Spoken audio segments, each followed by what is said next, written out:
पहा बरं, ते बिरसा मुंडा साहेबांना तर कमाल करून टाकली देशात. 25व्या वर्षी क्रांती करून टाकली रे आपल्या देशात. उलगुलान नावाची चळवळ निर्माण केली बिरसा मुंडानं. आजही आदिवासी समाजाचे लोक क्रांतिकारक आहेत, आजही आहेत. ताकद नाहीये त्या ऑलिम्पिक मध्ये.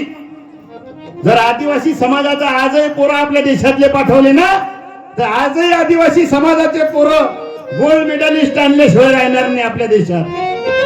कोण का नेमबाजी आदिवासी प्रमुख पहिल्या स्थानावर आहे. भालाफेक मध्ये आदिवासी समाजाचे लेकर समोर आहेत, रनिंग मध्ये समोर आहेत. कोणतंही काम सांगा, पण पाठवते का आदिवासी समाजाचे लेकर? पाठवते काय? पहिले पासून विरोध केला. आदिवासाचा अंगठा मागितला ना, 1,000व्याचा अंगठा. या देशात हेच चालू आहे रे पोरं.